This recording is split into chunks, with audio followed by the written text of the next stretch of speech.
Hello नमस्कार, मैं doctor Rajneesh Kumar आप सभी का एक बार फिर से हार्दिक स्वागत करता हूं।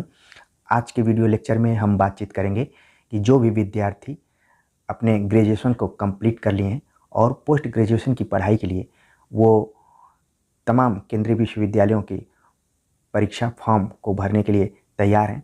तो इसके लिए पहले क्या होता था कि जितने भी केंद्रीय विश्वविद्यालय जो कि चुनिंदा केंद्रीय विश्वविद्यालय होते थे, जिसमें कि JNU, BHU, Allahabad university, Hyderabad university, Jamia Millia Islamia या फिर दिल्ली विश्वविद्यालय का नाम लिया जा सकता है, ये स्वतंत्र तरीके से फॉर्म निकालते थे।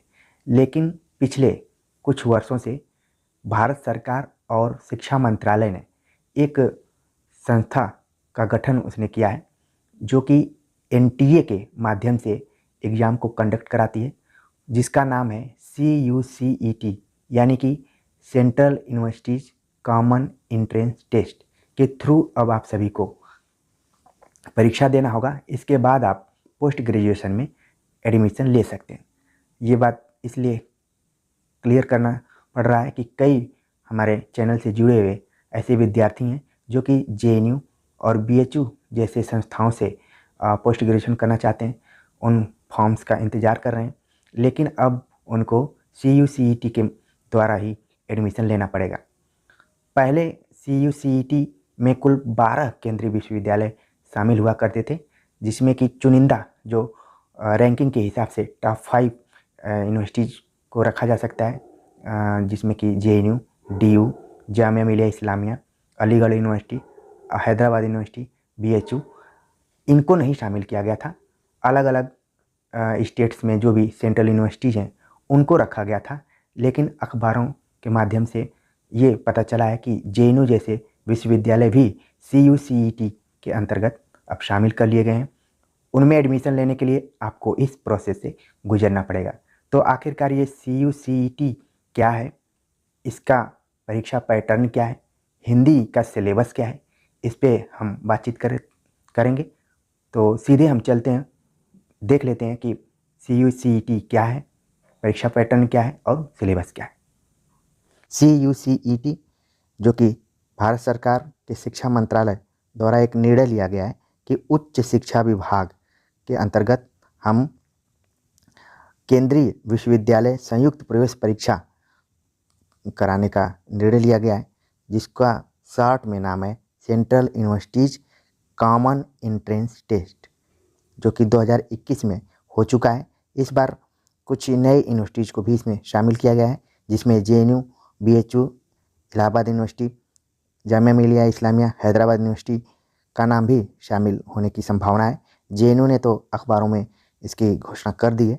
उम्मीद है कि जल्दी इसका फॉर्म निकलेगा तो और चीज़ें क्लियर हो जाएंगी।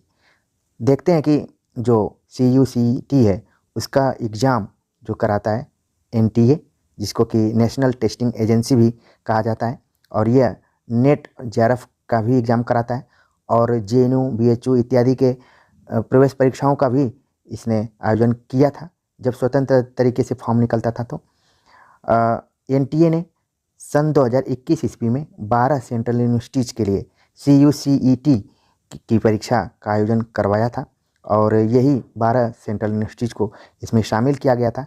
हालांकि आप जानते हैं कि भारत में कुल लगभग 45 के आसपास में सेंट्रल यूनिवर्सिटीज़ हैं, लेकिन जो 12 सेंट्रल यूनिवर्सिटीज़ थी उसमें Assam university, central university of Andhra Pradesh, central university of Gujarat, central university of Haryana, central university of Jammu, central university of Jharkhand, central university of Karnataka, central university of Kerala, central university of Punjab, central university of Rajasthan, central university of south Bihar और central university of Tamil Nadu को शामिल किया गया था, और इसमें कुछ अन्य यूनिवर्सिटीज़ को भी शामिल किया जा सकता है। अब जो अगला पॉइंट है आपके लिए परीक्षा के दृष्टिकोण से काफ़ी इंपॉर्टेंट है, जो बच्चे CUCET की तैयारी कर रहे हैं, इसका मोड ऑफ एग्जामिनेशन क्या होगा। जो एग्जामिनेशन होगा वो CBT यानी कि कंप्यूटर बेस्ड टेस्ट पर आधारित होगा। अगर पैटर्न ऑफ क्वेश्चन पेपर्स की बात करें तो जो पैटर्न होगा इसके एग्ज़ाम का वो मल्टीपल चॉइस क्वेश्चंस पर आधारित होगा, यानी कि MCQ पर आधारित होगा, और इसको 2 सेक्शंस में बांटा गया, पार्ट ए और पार्ट बी। पार्ट ए में कुल 25 क्वेश्चंस होंगे, जिसमें इंग्लिश, जनरल नॉलेज और न्यूमेरिकल एबिलिटी से संबंधित प्रश्न रहेंगे। दूसरा पार्ट बी जो है उसमें कुल 75 क्वेश्चन रहेंगे और वो सब्जेक्ट से संबंधित रहेंगे जिस सब्जेक्ट्स में आप फॉर्म को अप्लाई करेंगे। तो ये मोटे तौर पर आपको ध्यान में रखना है कि 2 पार्ट में रखा गया है। एक पार्ट ए जो है उसमें 25 क्वेश्चन रहेंगे, पार्ट बी में 75 क्वेश्चन रहेंगे। तो इस तरीके से कुल 100 क्वेश्चंस का टारगेट किया गया है। मीडियम ऑफ एग्जामिनेशन क्या रहेगा, इसका question paper shall be English में लिखा हुआ है, लेकिन हिंदी का तो हिंदी में ही रहेगा। अगर मार्किंग की बात करें, मार्किंग है हर एक क्वेश्चन के लिए 4 नंबर्स होंगे और अगर निगेटिव क्वेश्चन मार्किंग होगी तो 1 नंबर उसमें से काट लिए जाएंगे। गलत आंसर देने पर 1 नंबर, मतलब कि इस एग्ज़ाम में निगेटिव मार्किंग भी है, ये आपको ध्यान रखने वाली बात है। अगर बात करें हिंदी जैसे विषय के सिलेबस के ऊपर, तो हिंदी का सिलेबस दिया गया है। इसमें लिखा गया कि 25 क्वेश्चन जो ऑब्जेक्टिव्स होंगे उसमें English, general awareness, mathematical aptitude and analysis skills के बारे में बातचीत तो की जाएगी, जिसका कि मैं ऊपर बातचीत किया था। थोड़ा सा मैं इसको बड़ा करके देख लेता हूँ कि जो 75 क्वेश्चंस रहेंगे हिंदी के वो किस टाइप से रहेंगे।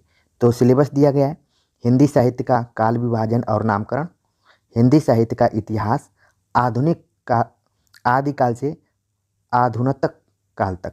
आप देख रहे हैं कि यहाँ पर स्पेलिंग मिस्टेक की गई है और ये स्पेलिंग मिस्टेक जो है CUCET के PDF में ही है, तो इसको हो सकता है कि टाइप एरर कहकर अपनी गलती को न स्वीकार किया जाए, लेकिन आप देखिए कि कई इसमें गलतियाँ आपको दिखाई पड़ेंगी। तो जब हम सिलेबस के बारे में बातचीत कर रहे थे तो हिंदी साहित्य का काल विभाजन और नामकरण रहेगा ही। दूसरा जो पॉइंट दिया गया है हिंदी साहित्य का इतिहास, इतिहास को भी इसमें गलत ही लिख दिया गया है, आदिकाल से आधुनिक काल तक, यानी कि 4 कालखंड जो हैं। इसी के अंतर्गत लिख दिया है प्रमुख रचनाकार, रचनाएं और प्रवृत्तियाँ। तीसरा पॉइंट जो है हिंदी साहित्य की विविध विधाएं एवं रचनाकार, जिसमें उपन्यास, कहानी, नाटक, निबंध, आलोचना एवं अन्य गद्य विधाएं लिखा हुआ है। और यहाँ पर आप देख रहे हैं उपन्यास भी गलत लिखा हुआ है।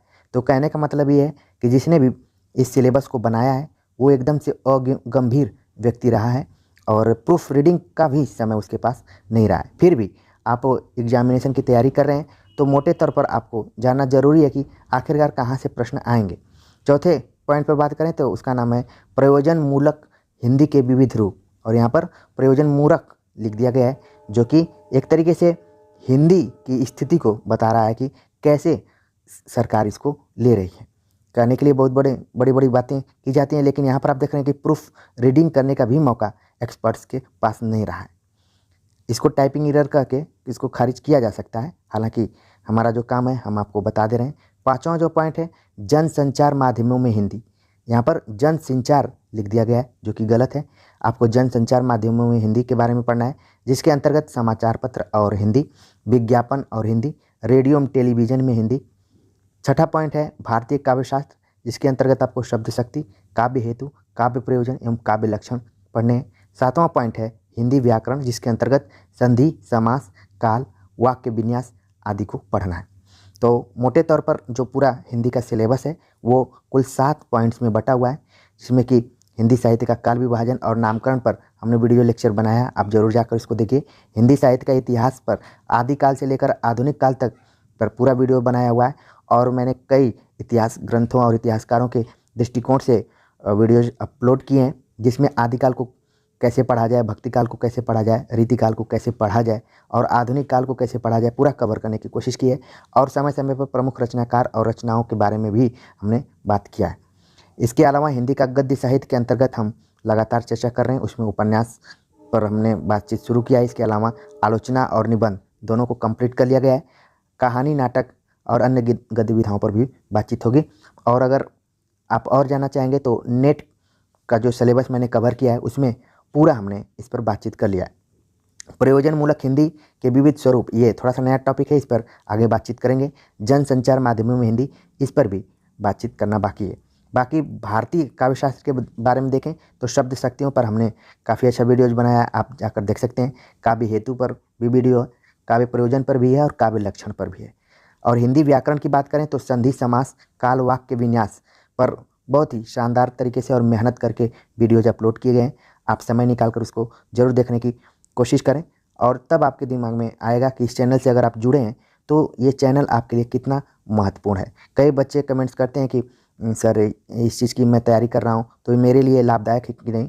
तो अब आपके मन में से पूरी तरीके से ये जो भ्रांति है वो ख़त्म हो जानी चाहिए। ये चैनल आपके लिए सफलता तक महत्वपूर्ण हो सकता है जब तक आप सफल न हो जाएं।